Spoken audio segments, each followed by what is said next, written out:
Hi friends, welcome to our channel. Karthika Deepam serial next ఎపిసోడ్లో ఏం జరగబోతోందో ఈ వీడియోలో చూసి తెలుసుకుందాం. దీపని చూసి గర్వపడుతున్న కార్తీక్ అసలేం జరిగింది అని తెలుసుకోవడానికి ఈ వీడియోని స్కిప్ చేయకుండా ఎండ్ వరకు చూసేయండి. దీప అనసూయతో మాట్లాడుతూ ఉంటుంది. అదంతా కార్తీక్ వింటాడు.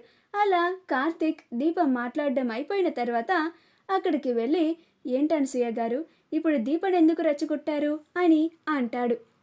అప్పుడు అనసూయ, లేకపోతే ఈ దీప మళ్ళీ ఆ ఇంటికి వెళ్తానంటోంది బాబు అని అంటుంది. అప్పుడు కార్తీక్, వద్దు దీప, సమయం వచ్చినప్పుడు నేనే దగ్గరుండి నిన్ను ఆ ఇంటికి తీసుకెళ్తాను, అప్పుడు నువ్వు మా మావయ్యని చూద్దు కానీ అని అంటాడు.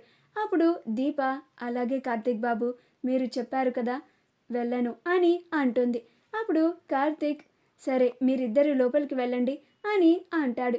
అప్పుడు అనసూయ, దీపలు ఇద్దరు అలాగే బాబు అని లోపలికి వెళ్ళిపోతారు.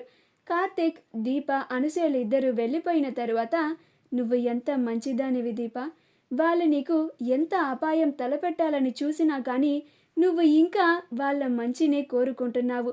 అసలు నీలాంటి వాళ్ళు చాలా అరుదుగా ఉంటారు. వాళ్ళకి అపాయం తలపెట్టే వాళ్ళ గురించి కూడా ఇంత మంచిగా ఆలోచించే మనుషులు కూడా ఉంటారా అని నిన్ను చూశాకే అర్థమయ్యింది దీప.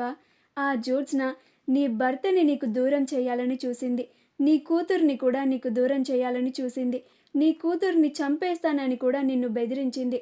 అయినా కానీ నువ్వు ఇంకా ఆ జ్యోత్స్న జీవితం బాగుండాలి, ఆ జ్యోత్స్న జీవితం ఆ గౌతమ్ చేతిలో బలైపోకూడదు, ఆ జ్యోత్స్నని కాపాడాలి అని ఇంతలాగా తాపత్రయపడుతున్నావే.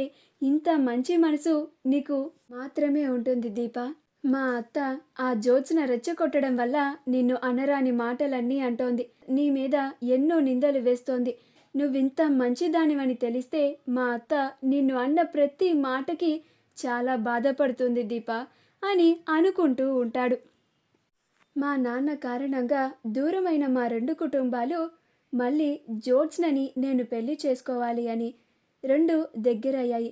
కానీ ఆ తరువాత నువ్వు నన్ను పెళ్లి చేసుకోవడం కారణంగానే మా రెండు కుటుంబాలు దూరం అయ్యాయి అని నువ్వు చాలా బాధపడుతున్నావు దీప.